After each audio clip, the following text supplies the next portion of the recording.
Kita mau bikin AI untuk menggantikan semua lawyer di dunia. Nah, ini ada teknologi yang berpotensi jadi dua arah nih. Satu ngebantu, satu merusak. Gue nggak mau itu terjadi. Gue datang dari industri, gue tahu apa yang industri butuhin, gue tahu teman-teman kita butuhnya apa, klien-klien butuhnya apa, dan kita bikin untuk tujuan itu. Tapi yang gue takutin juga kalau misalnya sektor hukum ini cuman dijadikan tempat untuk mendisrupt.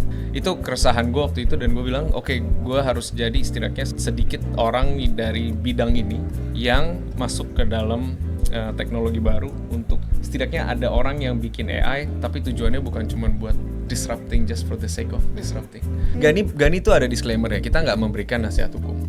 Ini bukan nasihat hukum sama sekali, dan kita bilang nggak boleh menganggap ini sebagai nasihat hukum. Kita sekarang udah buka pelatihan buat lawyer untuk belajar cara pakai Menggunakan AI, AI. dan itu gratis. Menurut gua kita jangan takut sama AI. Ketakutan terhadap teknologi itu nggak akan menimbulkan efek yang baik.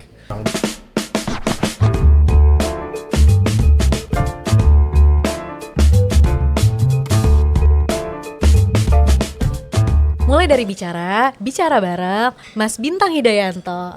Terima kasih Mas Thank sudah you, Mas. datang. Sudah datang. Thank you. Menyempatkan waktu.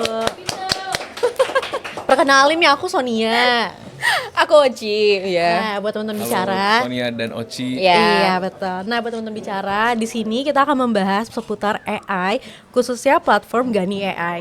Nah, di sini Mas Bintang Hidayanto selaku co-founder dan juga CEO dari Gani AI. Nah, mungkin bisa diceritain kali ya Mas ya, Gani AI itu platform AI seperti apa sih? Dan ide di baliknya tuh apa? Wait, tunggu sebelum mau ke situ. Aku penasaran dulu nih, Mas Bintang ini kan lawyer nih.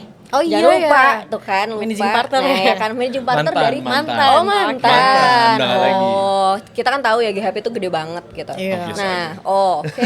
Merendah ya. Gede aja. Oke, Gede aja. lumayan Gede aja. lah buat asosiatnya udah besar, Iya. udah banyak kan. Iya. Nah, Mas Bintang dari achievementnya Mas Bintang yang mana udah jadi partner di GHP, terus kenapa sih mau menciptakan Gani AI yang mana kan AI kan masih gambling banget Mas di sini gitu. Kenapa? Ya dari hukum ke AI yang orang tahu ya teknologi itu Iya. kan beda banget ya backgroundnya. Kalau bisa Mas? Oke. Pertama-tama thank you ya. Di sini ini bagus banget kita ada tempat diskusi karena banyak pertanyaan-pertanyaan kayak gini yang sebenarnya gue juga sering dapat dari mana-mana gitu. Banyak pemahaman yang kurang pas soal AI, tapi ada kayak gini mudah-mudahan bisa jadi sumber lah salah satunya. Kalau tadi pertanyaan soal kenapa motivasinya bikin ini, sebenarnya gue ngelihatnya, ini gue lu aja ya. Nggak apa-apa. Gue ngelihatnya ini ada teknologi yang berpotensi jadi dua arah nih. Satu ngebantu, satu merusak. Kenapa bisa membantu? Membantu kalau misalnya dibuat memang dengan mindset untuk meng-elevate skill usernya. Tapi yang gue takutin juga kalau misalnya sektor hukum ini cuman dijadikan tempat untuk mendisrupt, karena ada beberapa mindset terutama di tech yang kalau ngelihat satu masalah ngelihatnya cuman gimana caranya gue disrupt just for the sake of disrupting. Itu udah terjadi di sektor-sektor sebelumnya, di mana ada sektor-sektor yang sekarang jadi pandangan masyarakat dan regulator terhadap sektor itu jadi jelek. Benar sih. Bukan karena aktornya, tapi karena aktor-aktor yang salah. Jadi mereka belum tentu orang-orang yang memang satu punya niat baik untuk menggunakan teknologi ini untuk tujuan yang memang sepatutnya, atau memang tujuannya hanya untuk ngacak-ngacak aja gitu. Mau ngeliat sejauh mana sih sektor ini bisa diacak-acak. Itu keresahan gue waktu itu, dan gue bilang oke, gue harus jadi setidaknya sedikit orang dari bidang ini yang masuk ke dalam teknologi baru untuk supaya setidaknya ada orang yang bikin AI tapi tujuannya bukan cuma buat disrupting just for the sake of disrupting.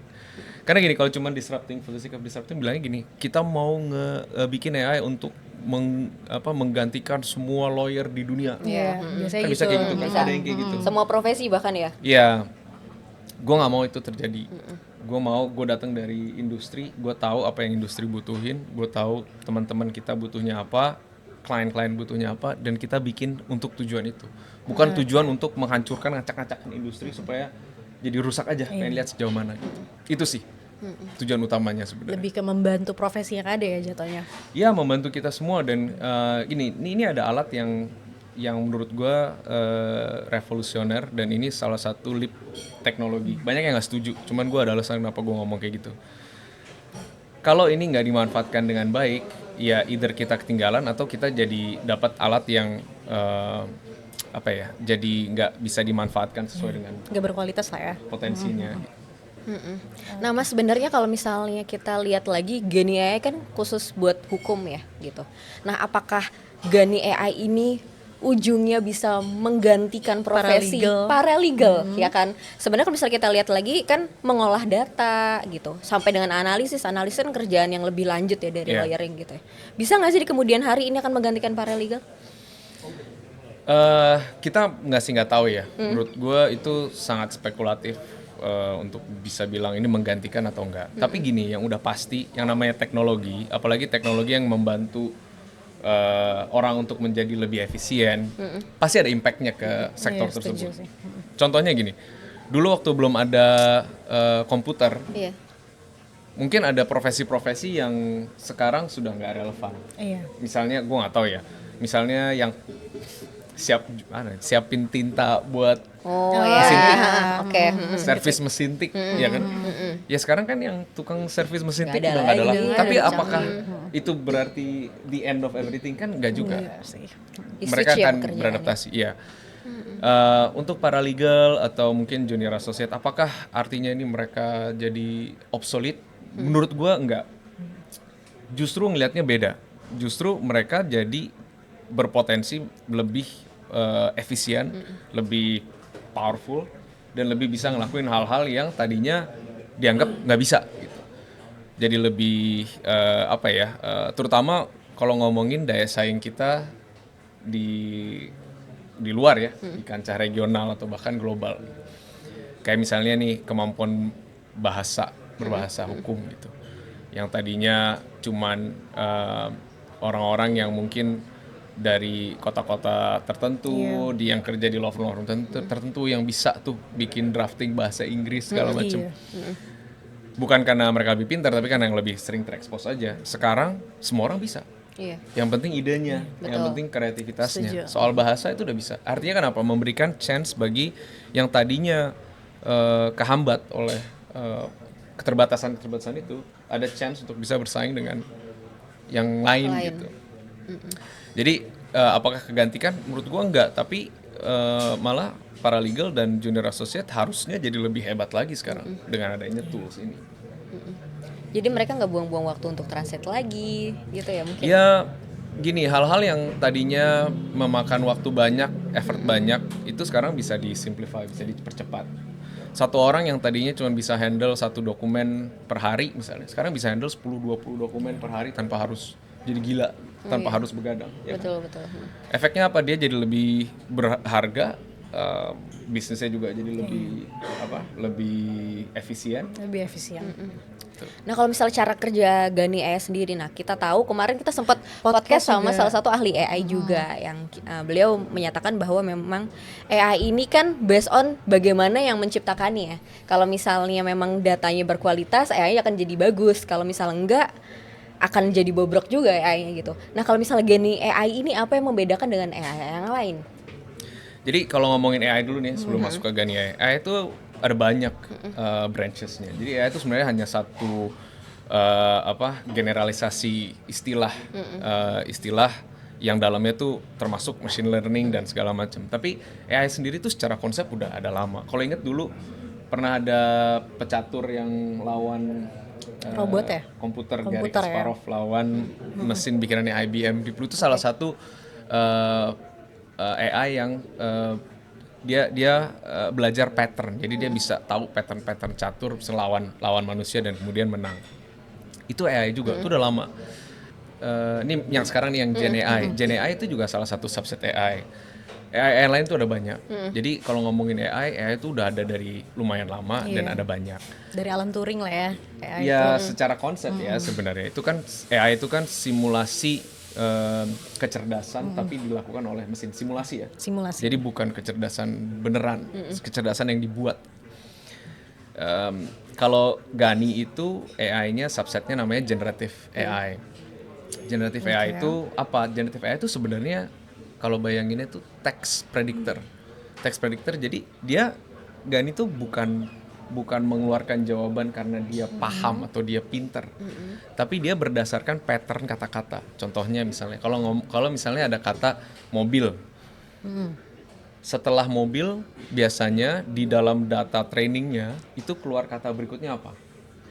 Mungkin nggak makan, mungkin Enggak ya. mungkin ada satu, mungkin. mungkin aja ada orang misalnya bikin referensinya apa yang kartun anak-anak tuh, Oh, iya, ya itu kan mobil melakukan ya kan. Tapi dibandingin subset data yang lain, mungkin dia minoritas dan nggak sesuai dengan konteks. Jadi AI-nya kemudian nggak pakai itu. Nggak pakai pattern Mobil berjalan dengan kaki atau dengan roda gitu. Jadi dia hanya predik dari awal sampai ke akhir itu hanya text prediction. Jadi Gen AI itu bukan AI yang pinter sebenarnya. AI yang pinter tuh yang lagi mau dicoba sama Sam Altman bikin namanya AGI. Itu AI yang memang punya kemampuan untuk udah setara dengan manusia mungkin ya, rasional. thinking. Kalau yang sekarang itu simulated thinking. Jadi dia nggak pinter. Nah, basisnya Gani itu Gen AI.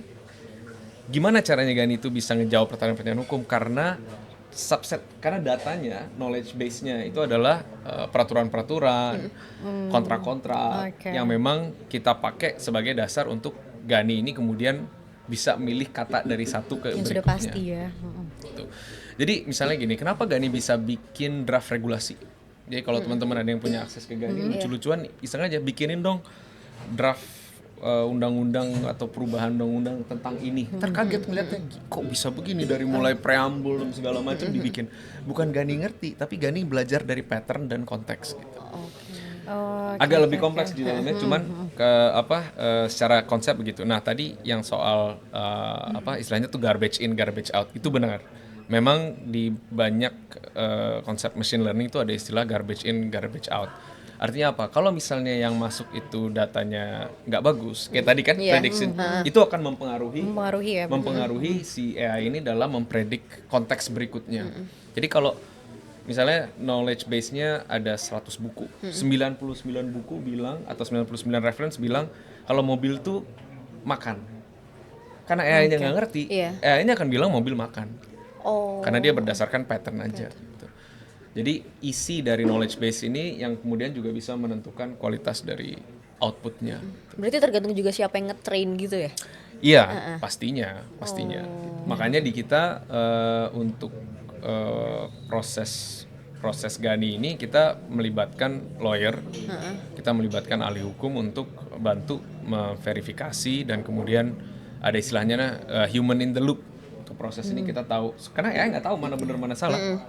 Iya sih benar. Mungkin ini hal baru juga ya untuk di sektor legal, belum banyak orang yang tahu juga mungkin ya Mas ya, karena kebanyakan para lawyer itu nggak mau menggunakan AI karena mereka ya tadi pikirannya nggak bisa rasional. Ya. Sekarang menurut gue banyak gini, kita masih di fase kaget sama yang namanya Teknologi, AI. bener sih. Tapi trennya tuh parabolik. Jadi fasenya tuh begini, nggak tahu AI, tiba-tiba ngeliat AI langsung kaget dan melihat gila ini pinter banget. Iya. Salah artiin. Kemudian langsung turun karena apa? Pada saat punya mindset pinter banget, kita punya ekspektasi kan. Betul. Ternyata AI nggak sesuai sama ekspektasi. Jadi Langsung drop. salah satu aja langsung drop, kecewa. AI bodoh. Tapi nanti pelan-pelan akan naik lagi. Naik lagi itu adalah pada saat user melihat AI ini sebagai tool.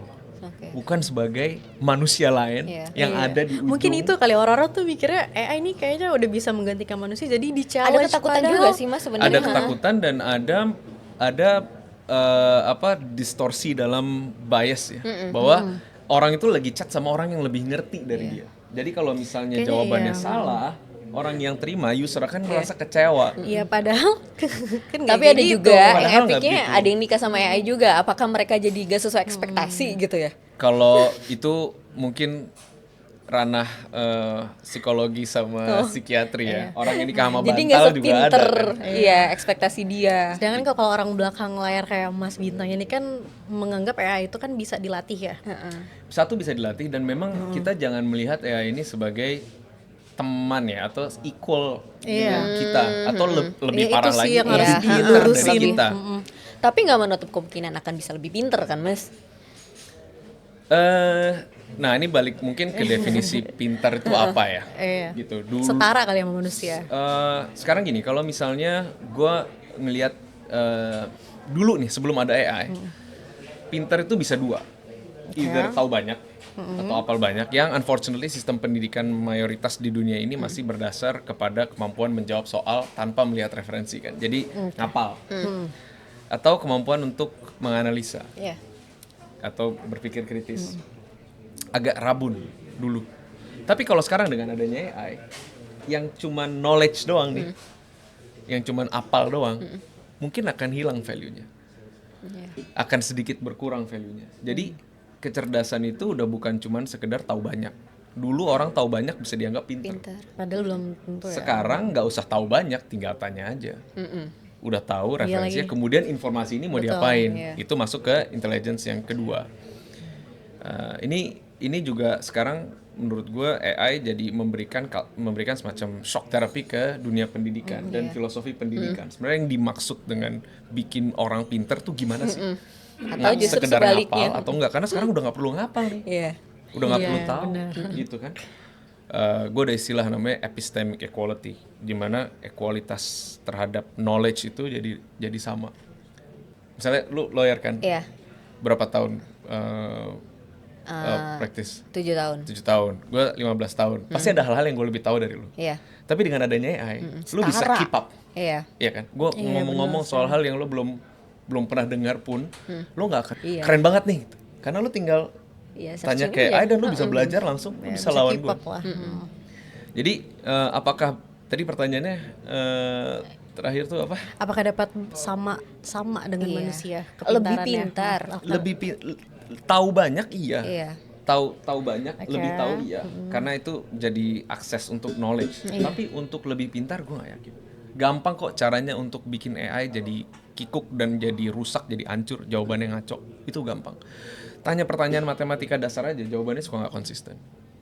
Ini hal baru sih, karena biasanya kalau untuk mengenai AI itu orang bilangnya hati-hati ya, itu akan lebih pintar dari kita, makanya harus keep up sebagai manusia. Padahal ternyata itu balik lagi ke kitanya ya, Lebih mengelolanya. pintar di apanya? Lebih tahu banyak mungkin. Mungkin ya, Karena mungkin yang dia gitu. sentral apa database yang Database-nya database interaktif. Lebih luas aja tapi kan belum tentu akurat juga kan? Iya. Iya. Oke. Jadi jangan pernah ngelihat AI ini sebagai lebih dari alat. Ini hanya alat buat kita. Gini, kalau dibilang komputer lebih pintar dari manusia, Enggak. iya kalau Iya, misalnya benar-benar. by definition kalkulator lebih pintar dari Iya. manusia. Oh, Benar, iya, benar, benar. oke. Iya kan? Iya kalkulator lebih pintar sebenarnya kalau ngikutin definisi itu, ya kan? Bisa nggak manusia ngitung secepat kalkulator? Nggak. Nggak bisa. Tapi kenapa kita nggak pernah ribet soal kalkulator lebih pintar dari Iya juga manusia? ya. Benar. Karena kita udah ngelewatin masa di mana kita takut sama kalkulator. Pernah ada masanya orang takut sama kalkulator. Iya. Pernah ada juga masanya orang takut sama Excel. Iya. Iya. Karena dianggap bisa menggantikan kerjaan accountant. Accountant ya. Sama laptop sama komputer mungkin pernah ada masanya juga Dan kali pernah ya. ada masa orang takut sama printing press zaman dulu. iya. Karena dianggap merusak pekerjaannya yang suka nulis-nulis. Dulu kan semua tulis Iya, scribe. benar-benar. Jadi memang kita lagi mengalami fase leap dalam teknologi dan juga adjustment di cara kita melihat teknologi. Selama kita nggak melihat ini sebagai lebih dari manusia, menurut gua aman-aman aja. Ada satu serunya lagi, aku konsultasi sama salah satu dosen di universitas di Bandung gitu. Beliau sendiri nggak setuju karena ngerasa kayak hasil dari output mahasiswanya ini semua jawaban AI nih. Jadi mahasiswanya ini emang iya baca gitu. Ketika ditanyain nggak ngerti nih mas, gimana?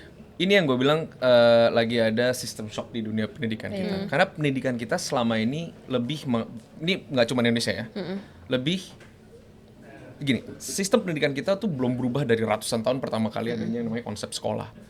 Ngajarin meregurgitate knowledge, dikasih knowledge, apalin, keluarin lagi, sesuai nggak? Iya. Kalau sesuai itu benar. Benar. Begitu terus sampai sekarang. Ya bagian itu sama AI udah bisa digantiin. Justru yang harus jadi terobosan adalah gimana caranya bikin sistem pendidikan yang walaupun dengan adanya AI, anak-anak tetap dipaksa untuk berpikir dan menggunakan AI hanya sebagai alat untuk riset. Kalau pertanyaannya cuma sekedar sebutkan apa maksud teori ini, Iya, semua juga tahu. Ya, Orang semua tinggal juga Google tahu. juga tahu. Tugas profesor adalah untuk bisa bikin pertanyaan yang lebih pintar dari itu, Daripada itu. yang sampai AI pun kalau jawab juga bingung. Bisa nggak? Good idea sih, bener. Bisa nggak? Iya. Kalau gitu Bisa, apa? Iya kan? Kalau Iya. gitu apa gunanya? Sorry. Maksudnya Iya. pengajar-pengajar kalau misalnya cuma sekedar ngulangin apa yang ada di buku. Iya. Justru challenge pendidikan kita adalah di situ sekarang. Jadi sebenarnya mahasiswa ini malah juga bisa ngetrain si AI ini secara nggak langsung kan. Ya itu pembicaraan beda ya soal data protection dan segala macam. Tapi nanti kalau misalnya mau tahu gue bisa jelasin. Tapi sebenarnya secara konsep pendidikan, kalau misalnya pertanyaannya lebih, saya mau tahu dong pendapat kamu soal teori ini kalau diterapin dalam konteks ini. Pendapat kamu ya. Artinya apa? Kamu harus bisa jelasin kenapa kamu punya Analisa. pendapat itu. Ini analisis ya udah masuknya ya. Ini udah lebih dari analisis kan. Ini harus berpikir sendiri gitu. AI bisa jawab nggak? Bisa. Tapi bisa ditanya nggak? Kalau misalnya di-probe lagi pertanyaan berikutnya, misalnya ada jawaban. Kenapa lu bisa jawab gitu? Pengalaman hidup apa yang terjadi sama lo sampai Sehingga lo bisa jawab? kayak gitu. Iya. Buku apa yang lo udah baca untuk ngasih referensi seperti itu? Pandangan politik apa? Ya kan? Teori apa? Coba kalau pendidikan semacam itu nggak akan bisa jawab. Yakin gue udah berkecimpung dengan yang namanya AI ini lumayan lama untuk tahu jawaban-jawaban yang seperti itu, yang open ended, AI akan kesulitan. Berarti menurut Mas Bintang Indonesia nggak siap ya untuk itu? Bukan nggak siap, pasti akan siap sih. Mudah-mudahan ya. Masih culture shock kali ya. Cuman ini adalah satu periode bagi dunia pendidikan juga untuk merefleksi. Ini saat untuk memikirkan ulang sistem pendidikan kita. Mau sekedar cuman tanya, ya itu tadi, Iya. jelasin. Atau pertanyaan yang lebih sifatnya memaksa murid untuk berpikir. Karena di dunia nyata kan juga begitu kan. Klien Iya datang kan sih. nggak nanya, Iya. pasal ini di UPT nyebutnya apa? Iya. Kan nggak ada yang kayak gitu. Datang dengan masalah, gue ada masalah begini.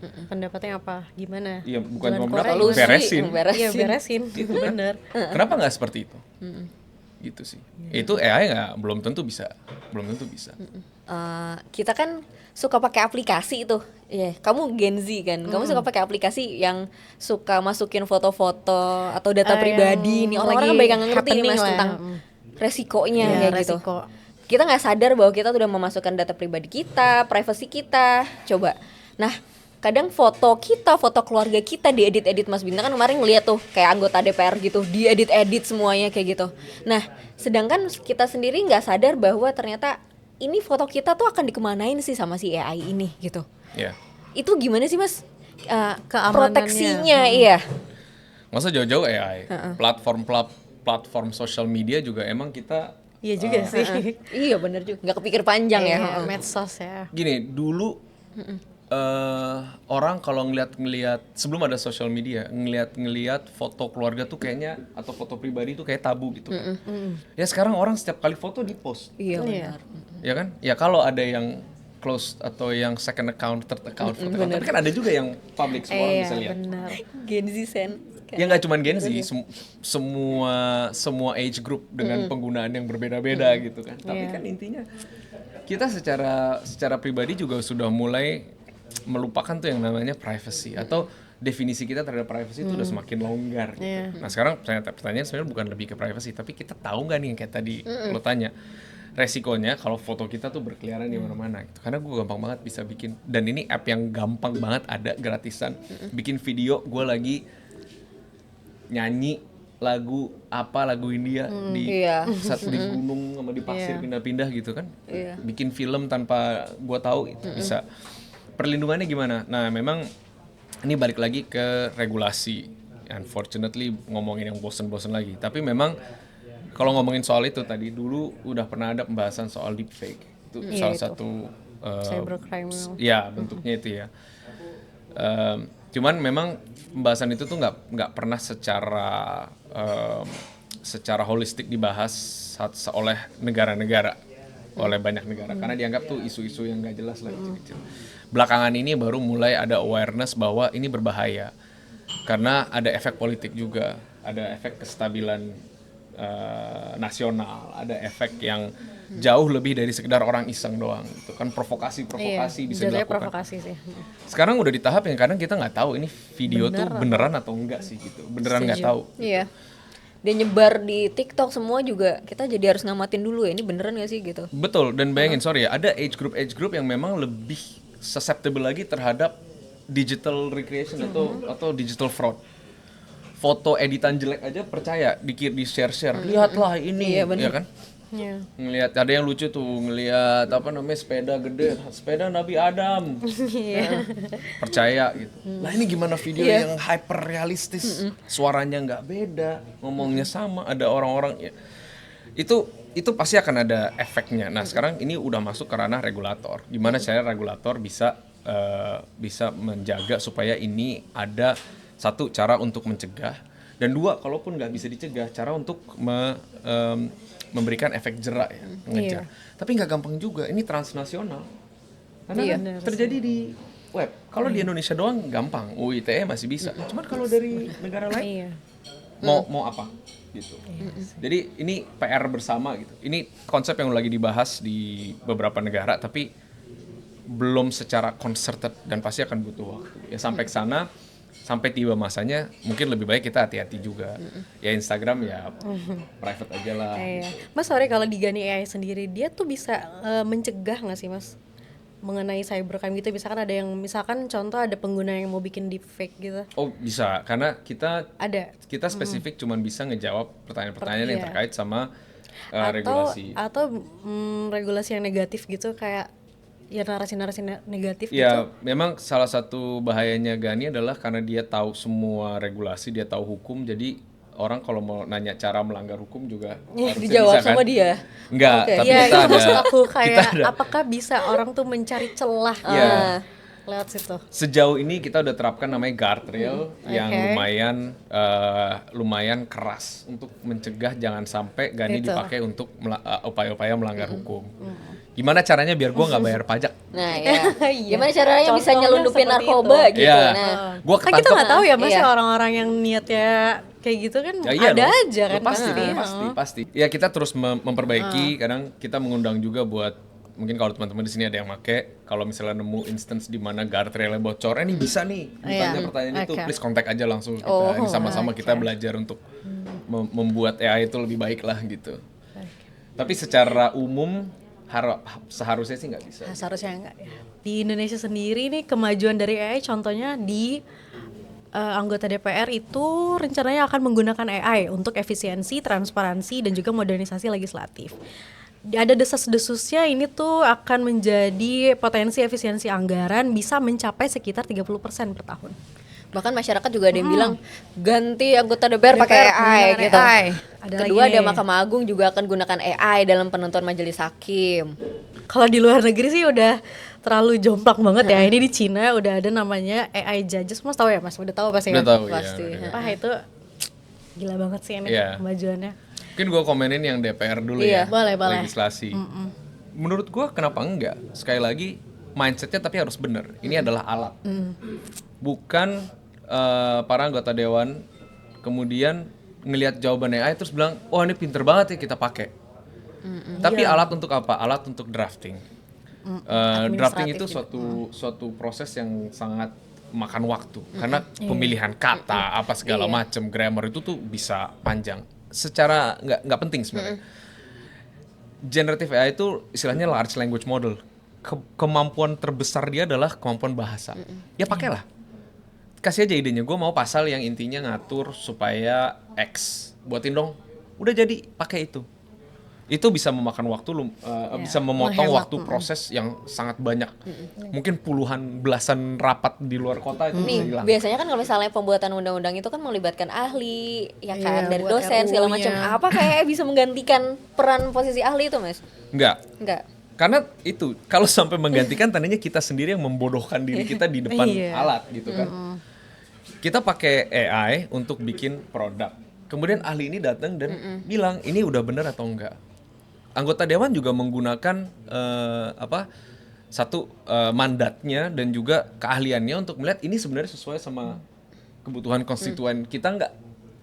Jangan AI kasih produk kemudian udah ini kita pakai ini terus nanti kalau kenapa-kenapa salahinnya itu dari AI bukan dari saya. Kalau kayak gitu benar.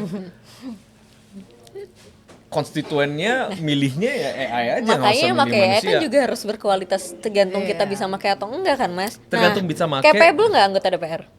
Sebenarnya gini, bukan tergantung bisa pakai atau enggak. Sekali lagi kita harus yang pengguna AI harus paham bahwa ini bukan mesin yang lebih pintar dari kita, walaupun kelihatannya seperti itu.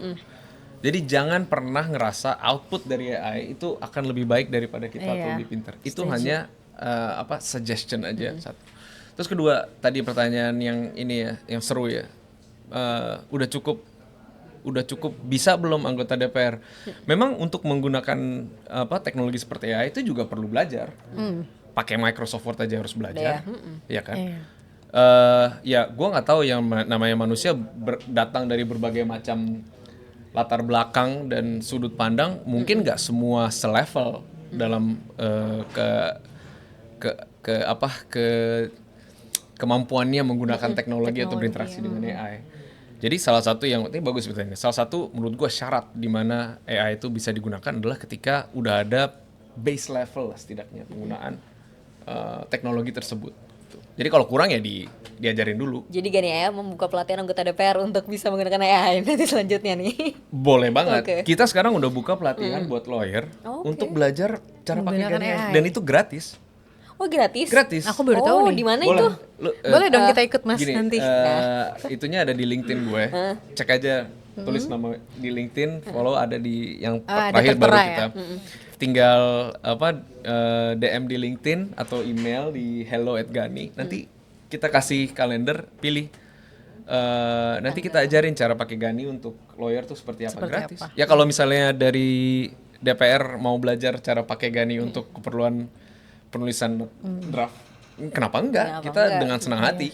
Baru tadi diomongin kan sama tim juga, coba dong buka website Gani AI. Ternyata kalau kita buka kan nggak ada free trial ya Mas, makanya orang takutnya mikirnya oh ini bayar gitu. Ada. Oh, ada ya? Ada. Ini kita lagi mau ganti website by the way. Ini website pertama kali jadi kurang lihat. Tapi kalau ke bawah lagi Experience Gani AI now. Oh iya. Nah, emang kecil sih curang. Nah, ini register aja pakai Google.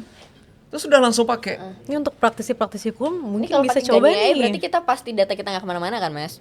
Aman lah ya. Oh iya, kita nggak train dengan menggunakan user data dan juga kita tuh ISO certified, ISO 27001. Memang secara teknologi pasti kita bisa akses, tapi untuk apa? Karena itu berpotensi merusak sertifikasi ISO kita. Jadi kita nggak cek kecuali memang dibutuhkan untuk keperluan teknis. Dan toh juga kita nggak belajar juga dari interaksi user. Jadi buat apa kita akses gitu. Ya ini ada dua nih. Ini topi Atlas. Kalau Atlas produk baru mungkin bisa dilihat ini ada beda lagi, dua. Mas? Ya kita Dua Gani hal itu yang ada berbeda dua. ya? Ada assistant tuh prompt based, jadi kita berinteraksi dengan chat. Jawaban yang lumayan advance dan ini istilahnya cross border lah dan berbagai macam bahasa. Kalau Atlas itu knowledge management. Jadi di sini bayangin aja AI yang udah pintar dengan regulasi dan segala macam. Ditambah kemampuan untuk masukin semua data-data atau informasi kita atau perusahaan atau jadi database bayangin Google Drive tapi ada AI-nya yang ngerti regulasi dan bisa disuruh misalnya bikin Outputnya apa itu Mas? Untuk bikin apa? Sangat luas sampai misalnya teman-teman pilih dokumen sebagai bukti, bikinin gue ini dong first draft gugatan, ini bukti-buktinya. Kayaknya ini pertama nggak sih Mas di Indonesia nih? Bisa Di dikatakan dunia seperti sih. itu nggak? Di dunia? Wow. Yang pakai konteks ya, bukan cuman sekedar list aja ya. Kalau sekedar list kan mungkin agak susah gitu. Tapi ini kan dari ngambil konteks dari pembicaraan kita. Iya. Ya, ini juga salah satu Service-nya ya. benar. Tapi kita nggak charge ini. Jadi kita tujuannya adalah memang untuk membangun ekosistem digital. Ini free maksudnya? Free. Oh. Gini deh, free buat lawyer, free buat user. Untuk dikenalin ke lawyer yang cocok untuk permasalahannya dia gitu. Kita nggak nge-charge ke lawyer, kita nggak nge-charge ke usernya. Jadi ibaratnya orang habis berinteraksi dengan Gani, dapat jawaban, dapat draft, masih perlu untuk diselesaikan atau di-review oleh expert. Kan? Cuman kan nggak semua orang punya teman lawyer. Betul. Nggak semua orang punya akses. Dan sampai sekarang istilahnya kayak lawyer itu masih bayar. ngeri ya kan, mahal. Duit nih nanti. Benar. Kalau di kota-kota besar mungkin adalah teman atau saudara. Tapi kalau di daerah mungkin susah sekali dapat. Sedangkan butuh misalnya mau bikin warisan atau apa ya kan. Oh iya sih. Ini tujuannya untuk mempermudah orang dapat akses ke situ. Tapi di sisi lain buat lawyernya juga tujuannya untuk mempermudah lawyer-lawyer dapat potential client. Oke. Lewat web Iya. ini ya. Iya, melalui ini. Gitu, ya. Kalau dibuka untuk sekarang lawyernya masih dari GHP semua sih. Oh. Tapi kita lagi nambah-nambahin Lawyer-lawyer di GHP menggunakan Gani Mas. semuanya ya. Tergantung jurisdiksinya juga gitu. Kita untuk Malaysia belum ada yang kita masukin lawyernya. Ini fitur baru lah. Jadi kita baru ada di Indonesia, Singapura sama Indonesia Singapura dulu. Maksudnya aksesnya baru Lawyernya. Lawyer juga. Lawyer Wah, yang- oh berarti korespondensi sama Iya, lawyer sana lawyer juga. Singapura Keren juga. banget. Jadi misalnya butuh mau beli rumah di Singapura nih. Caranya gimana gitu-gitu udah Bisa selesai tuh. minta dikonekin ke lawyer di Ini Singapura. free Mas ke lawyer Singapura juga. Gini, lawyer Singapura akan nge-charge ke user iya. Tapi kita nggak Kita nge-charge nggak tambahan nge-charge lagi. ke- Kita oke. cuma ngenalin aja.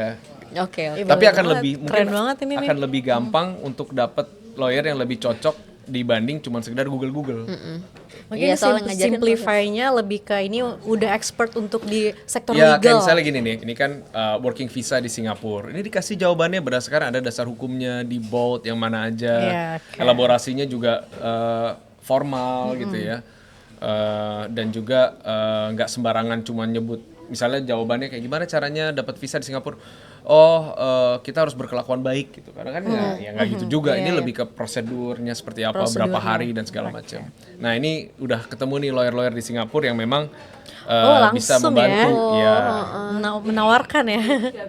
Dia akan ceritain kayak ini permasalahan kita misalnya your complex requirement for Malaysia and Singapore itu kenapa dia bisa bantu, kenapa dia bisa cocok buat kerjaan kita gitu. Ini harus Kalau booming rate-nya- nih. Rate-nya dicantumin nggak? Nanti rate-nya dari lawyernya. Nah, pada saat diklik, nanti lawyernya akan terima ini nih. Di sini kita belum disclose nama usernya siapa karena masih rahasia kan. Tapi lawyernya udah tahu, oke ini kerjaan yang dibutuhin dari gua apa, yang harus gua lakuin apa, gua harus ngeliat apa aja. Dari situ dia bisa dapat gambaran. Ini kira-kira kalau gua mau bantuin, gua butuh waktu berapa lama dan berapa harganya. Nanti dia akan balas ke kalian. Ini Dia akan nge-reach out kita ya.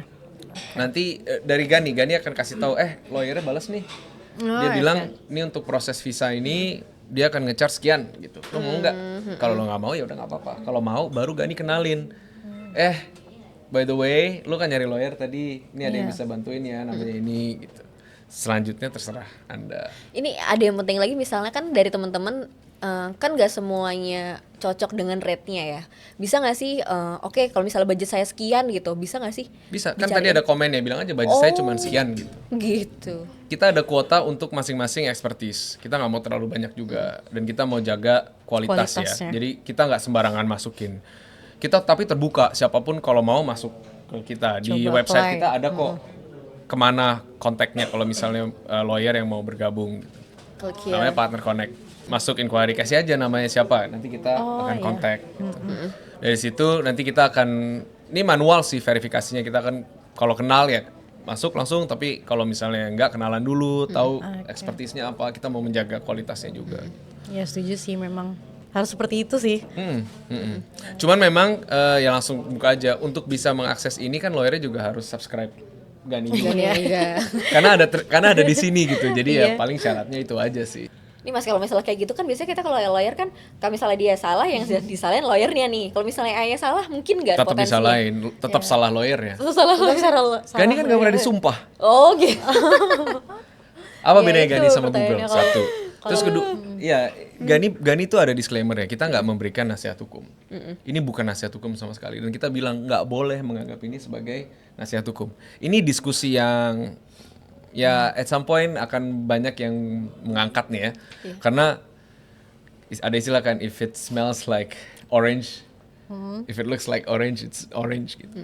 Kalau ini kelihatan kayak produk hukum, orang bisa dibuat berpikir sebagai kayak produk hukum, ini adalah produk hukum. Tapi menurut gue secara basicnya adalah yang perlu ditanya siapa yang bertanggung jawab dan kenapa.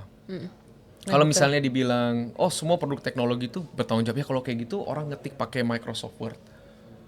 Terus typo dari misalnya nggak kebenaran Microsoft, kan bisa nyalain Microsoft dong dengan produk itu. Email salah kirim bisa nyalain email dong gitu.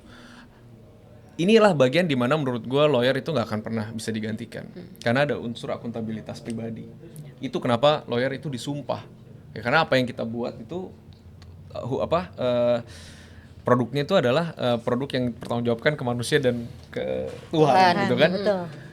AI nggak bisa kayak gitu. Kalau mau memperlakukan, kalau mau nyalah-nyalahin AI, ya kalau kayak gitu ya udah nggak usah ada lawyer aja sekalian, sumpah.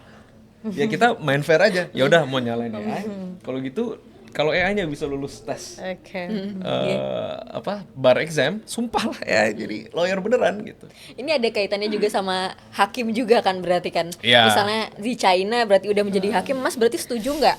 Nggak Kan setuju. hakim kan harus Gak usah memakai hati jauh-jauh nurani berita juga. yang Mahkamah Agung itu banyak orang yang salah artikan. Loh kok jadi kayak gini, kok emang hakim bisa digantikan, nanti kan keputusannya gimana. Nggak setuju.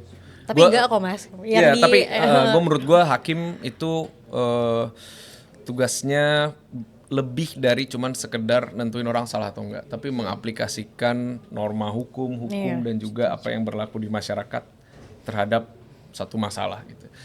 Tapi AI bisa ngebantu. AI bisa Cuma membantu. sekedar hakim. Sampai Membantu. sejauh mana? Misalnya hakim deh gitu.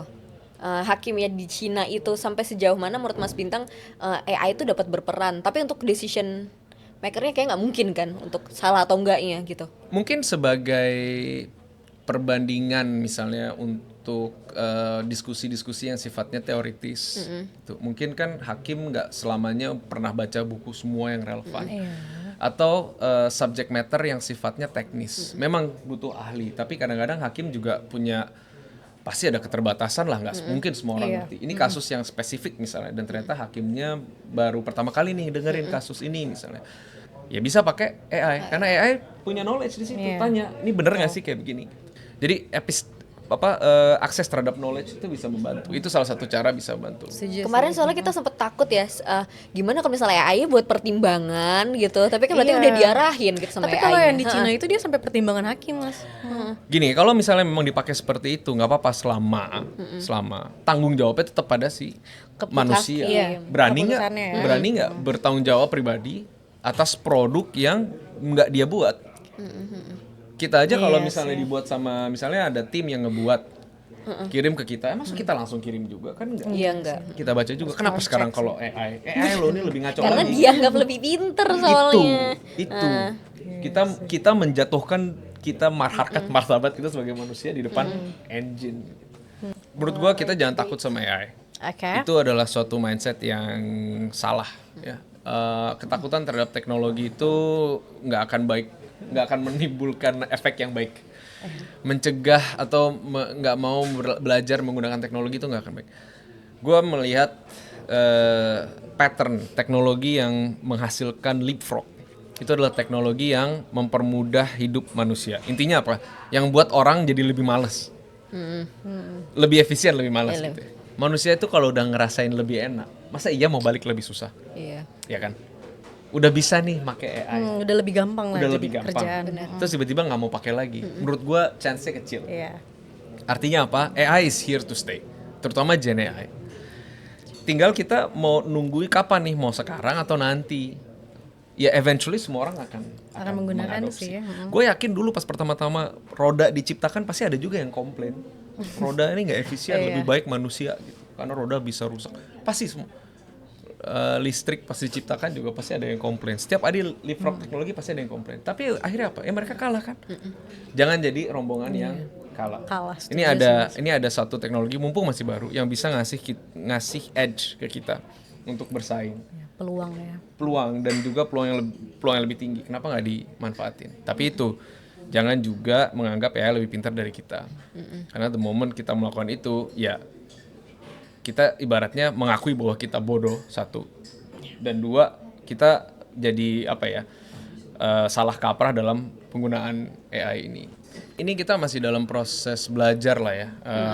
Memang pasti akan ada kejadian-kejadian lucu-lucu kayak gitu. Kemarin juga ada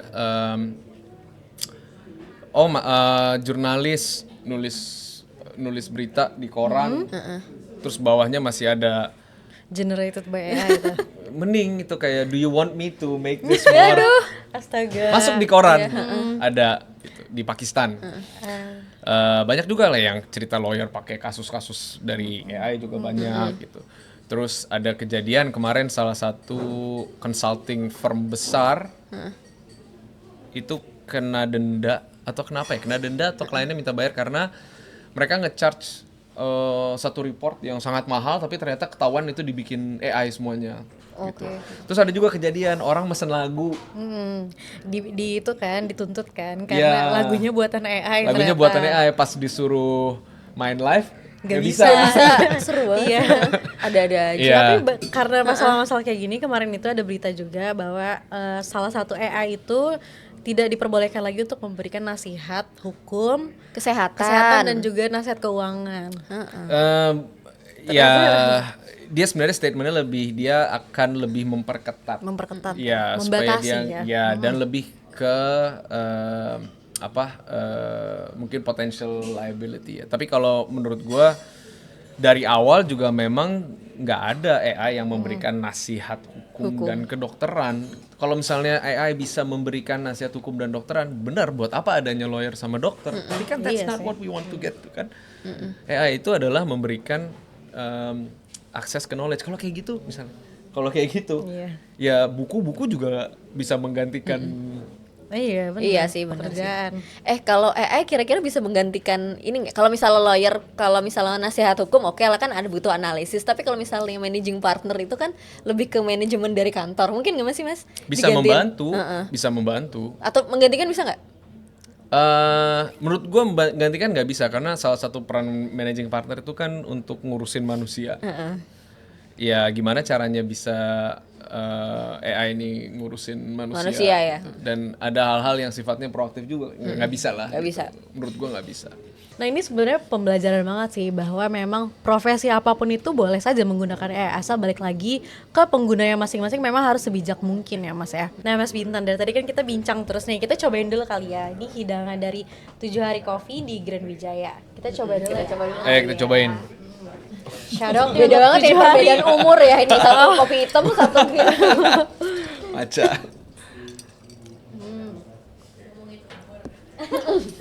Omar. Emang the best lah. Keren Kalau ini yang daerah punya nih. sini, Shout out nih Wijaya, untuk- jangan Kesini ya lupa pasti ya? 7 hari. Siapa? Thank you untuk 7 hari. Oke, untuk nonton bicara jangan lupa like, comment, dan share dan juga subscribe. See you in the next video. Dadah.